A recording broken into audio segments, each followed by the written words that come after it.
Hello అండి. Welcome back to our channel Guru fashion. నేను మీ గురుని. మీకు చూడండి, మీకు ఒకటి చెప్పాలనుకుంటున్నాను.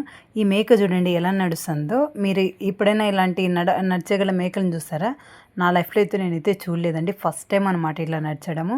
మీరేమన్నా అయ్యో! పాపము, కుంటిది, గుడ్డిది, సారీ కాళ్ళు లేవు ఇట్లా నడుస్తుంది అని ఫీల్ కావాల్సిన అవసరం అయితే లేదండి. జస్ట్ అది యాక్టింగ్ చేస్తుందండి. అది ఎందుకు యాక్టింగ్ చేస్తుందో కూడా తెలీదు. దొంగ మొఖంది. మా ఇంటికి మై లిటిల్ క్వీన్ అనమాట అది. మాకు చాలా అంటే చాలా ఇష్టము. మాకే కదండి మా ఊర్లో అందరూ దానికి ఫిదా అయిపోతారనమాట.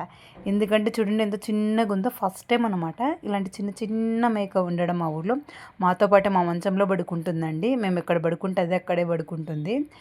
మేము లేస్తే అది లేస్తుందండి. అంతేకాకోకుండా మా అమ్మ అయితే వాటిని చిన్న పిల్లలాగా చూసుకుంటుందండి. బిస్కెట్లు వేస్తుందంట అండి. దానికి చెప్పలేక నేనైతే సీరియస్ అయ్యానమాట ఫస్ట్ టైం. ఆ మైదాతో ఎందుకు వాటిని పశువులకి పెడతారు, మనుషులకి వాటి పెట్టే ఫుడ్ పెట్టచ్చు కదండి. Thanks for watching.